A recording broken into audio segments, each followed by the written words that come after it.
is also to teach us Africans our own history. Over the years, we've allowed the West to tell us our own story in their own way. But it's really important for us to know our own history, write our own history in our own way. So this is why we're doing this documentary, to tell you the real African in an African way, what happened. My dear bro, you are most welcome to Fort Jesus. This is a structure that was constructed in 1593 by the Portuguese as their military base. In regards to their intentions of trying their level best to convert the society on this island into Christianity, since it had major influence of Islam. That is why they came in militarily. As you can see, we are beguiled with so many cannon guns around. The lineup by the gallery is a British material, and the lineup in front here is a Portuguese material. Let's get close to this sketch here, at least to understand more in regards to the title, where the title of Jesus is coming in for this fort. The structure itself is taking a shape of a human being to have spread their arms and legs, whereas in other version it is a Roman cross. This was intentional in regards to their agenda of spreading the gospel. So whenever they had the opportunity, they brought in this structure and titled it in Jesus' name for their agenda of converting the society into Christianity. The mode of constructing this fort was via excavation, whereas the entire structure is hosted on a coral rock, a pure coral rock. And you cannot have a coral rock taking an exact shape of a Roman cross. You need to work it out. So there was excavation, both external and internal, whereas the revolts from the excavated sites were used to erect the perimeter walls and other walls dividing different facilities down here. There was no issue of bringing up a trench or digging out a trench to lay a foundation stone. No, we are excavating at some point, and the rebels will just erect the walls directly. The basement or the foundation itself is rigid enough. The labor that was applied, it was forced labor, whereas the natives down here were getting forced to work. If they comply, they get paid food at the end of the day. But if they turn resistant, they'll be charged and get locked up. Behind you, that is the prison facility.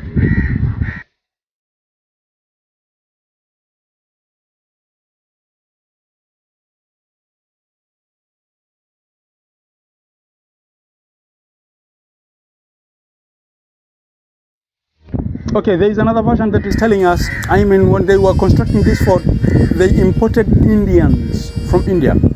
Either way, at the end of the day, it was a forced labor. The manpower applied here is estimated to have been 4,000 people who worked here for 3 years to make this thing what it is today. It is a structure with 4 access points, whereas the one that has allowed us in is the first one. Kindly may we embrace the second one as we get around. Themselves up with teddy bear skins. Anyway, that is the core reason behind it. But at the end of the day, they'll just hide it behind below exploration. Yeah. They were trying to understand all this, what, but the truth is they were coming down to steal our wealth. Come on, you're my bro. Yeah. I gotta be up on that one. Yep. As you can see, this is pure coral rock that is chopped off by a hand chisel. And don't forget, an empty stomach. You go to work to be paid food. The passage the steps that we are walking on right now are mainly just to soften the walk, but this is the original passage. This is the original passage, and this passage is well identified to be passage of axe because of the semicircle shape the top doors to have taken, and it was a trading route. Since it was a military base, they had their own restrictions.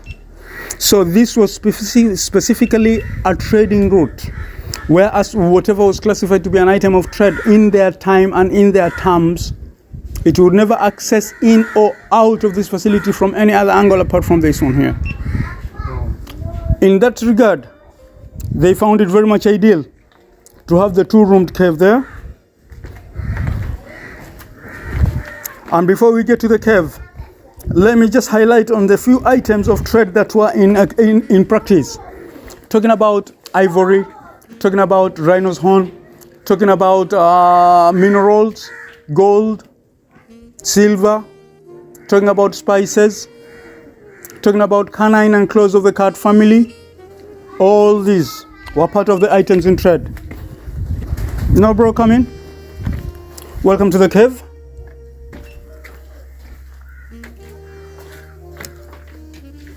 This cave is this deep. It goes on this side,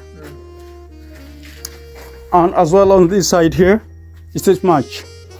Now, this facility was dug at the time when this place was under construction for the purpose of an armory or an ammunition store.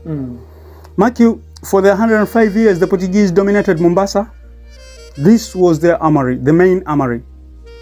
Then something happened in between, whereas there was a breach of contract, because getting back deep, by around 1592, after the downfall of Mombasa, which was under the Persians, the Portuguese were friendly to Malindi Kingdom, which was under the Omani Arabs and the Al-Busaidi family. So they had to sit down, negotiate on terms in regards to Portuguese occupying Mombasa. So coming to the end of the 105 years that they were dominating, there was a breach of contract that led to the Arabs in Malindi mobilized the locals down on Mombasa Island to revolt against the Portuguese, which they did, and a fierce war took place, and they were ousted out, the Portuguese. So when they were ousted out, the Omani Arabs reoccupied Mombasa, but administering Mombasa from Fort Jesus, that was the first time. It was their second appearance, but from Fort Jesus, it was the first time. Okay. So when they occupied Fort Jesus, they maintained this two-roomed cave as an armory for a short while, then they had to turn it into an extension of a prison. And the Arabs' dominance from Fort Jesus lasted 188 years, whereas coming to the end of 188 years, we were approaching scramble and partition for Africa. Whereas the Omani Arabs were at comfort handling issues with the British than any other European race, fearing the Germans down south in Tanzania might invade and take over, or the Italians and the French up north in Somalia might invade as well. So he had to sit down with the British, negotiate transfer of administration, and it materialized. Just don't forget, these two people have decided to hand over one another administration, but they have gone into records. The shortest war to have been fought in the world was between the British and the Omani Arabs in Zanzibar, that lasted 38 minutes. And the Arabs, who were on their knees surrendering, they got back on the negotiating table, and things progressed. So the British took over around 1889. They maintained this two-roomed cave as an extension of a prison just for 7 years. After the 7 years, they had to shift out their offices to another venue within Old Town, whereas shifting out, they gave a chance for the entire fort to be turned into a first total government prison. That was around 1895.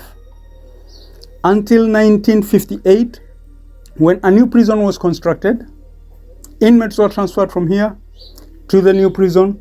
This place was prepared for public viewing and officially opened in 1960.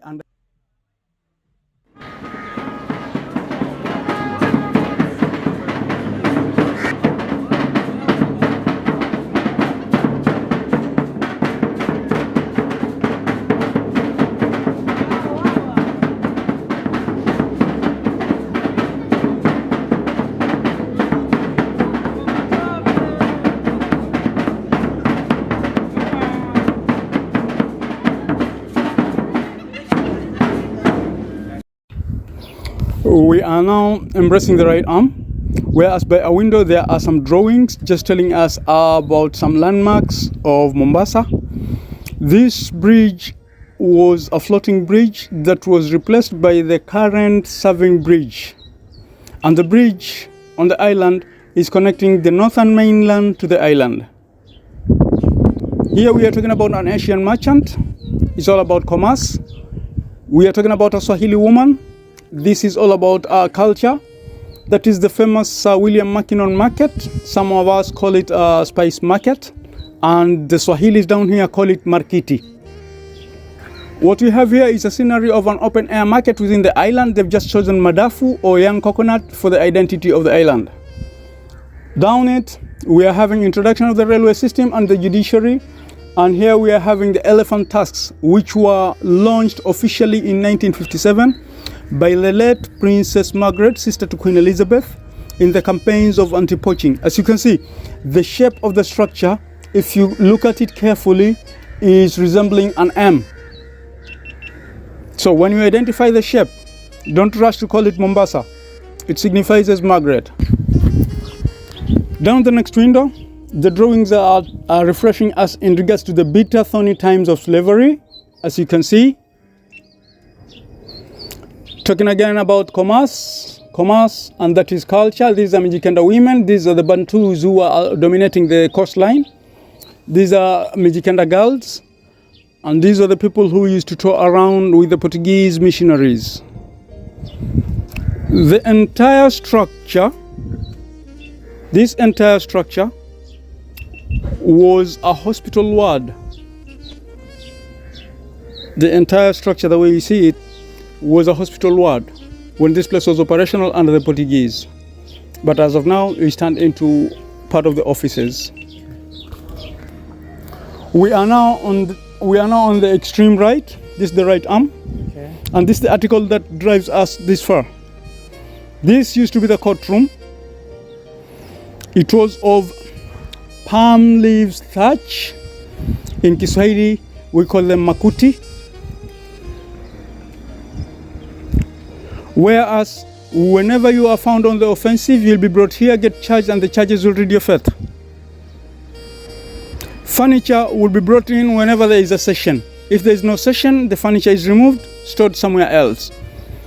Now we've been able to identify all the three turns this structure has taken.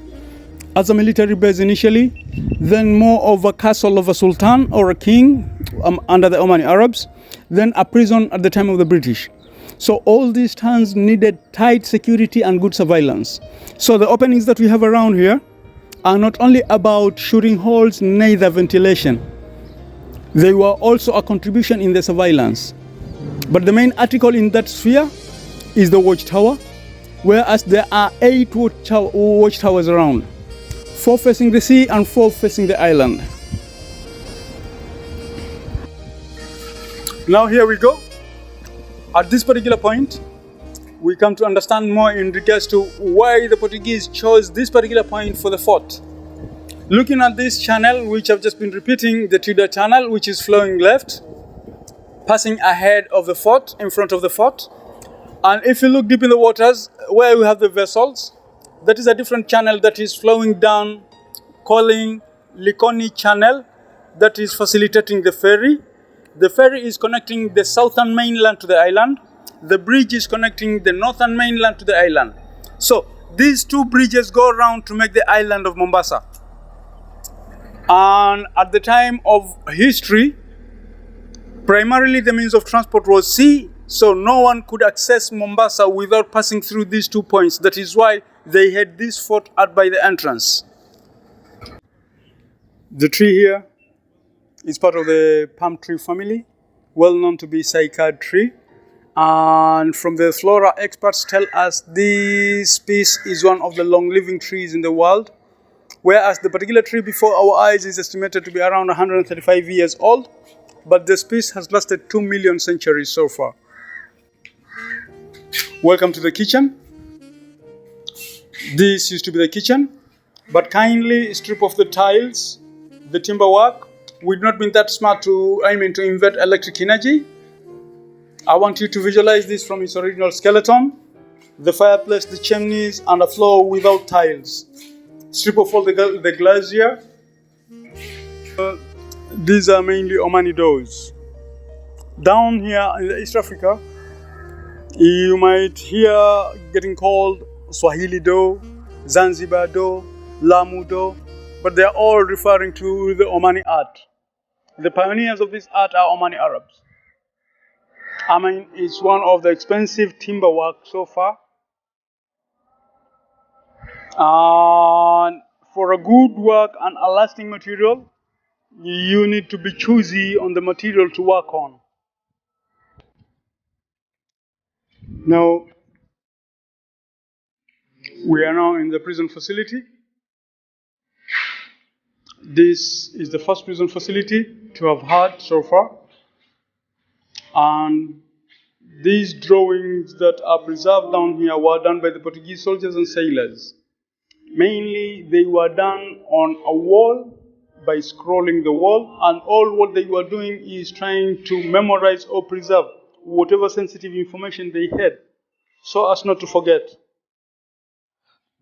You can see the drawings are overwhelmed by vessels. It was all about understanding the models of the vessels as per the societies they belong to.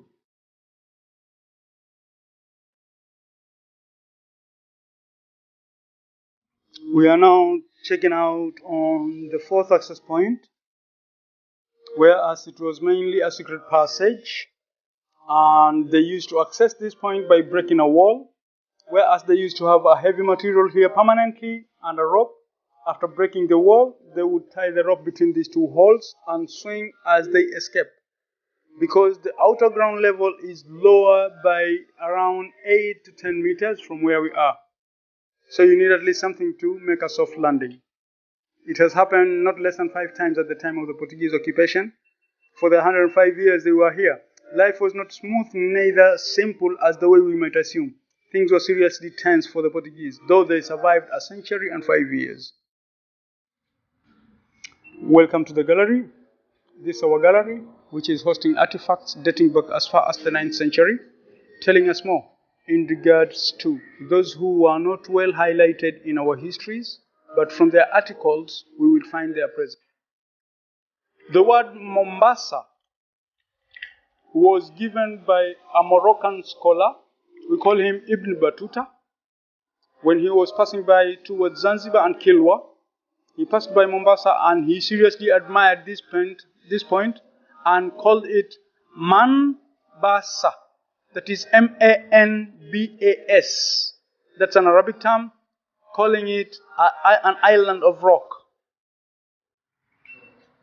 Now where we are, this is a new launch. It's about 4 months old. Highlighting more about the presence of the Persians. That is part of the Persian attire.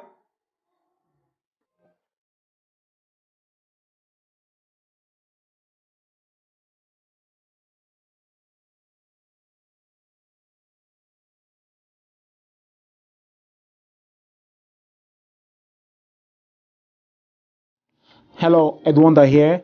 We just finished this awesome tour and it was quite informative.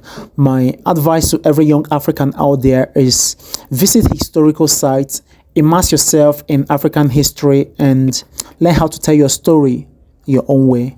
Do you agree with me, sir? Yes, I do. It is high time for us to realize who we are, appreciate ourselves, and get more information in regards to the ancestors and how they lived. All the activities that happened before us that will determine who we are again, and it will determine the future of the generations to come. We got to be proud of who we are, super Africans. Exactly, and you encourage young Africans to actually learn history like this. Exactly, yeah. Whenever you have a time, please visit any historical site, at least to be informed of what really happened. It doesn't mean that we are behind information, but we got to remind one another. As per time goes, a lot of information will be distorted. As of now, if you check deep into the materials, there are some that are badly distorted. But at the end of the day, we should not be downhearted on that one. We got to be energetic, vigilant to make it to the expectations. Let's have our own history in our own tongues, our own way, because we are the major participant in the history of this continent. My name is Saleh Mohammed Amin, Art for Jesus, Mombasa, Kenya. Guys, you're most welcome. You're welcome. Thank you very much. Thanks, bro. Thank you. Hopefully to see you some other time. At least we extend to the Old Town. Okay. The Old Town is talking about 900 years. This structure is talking about 430 years.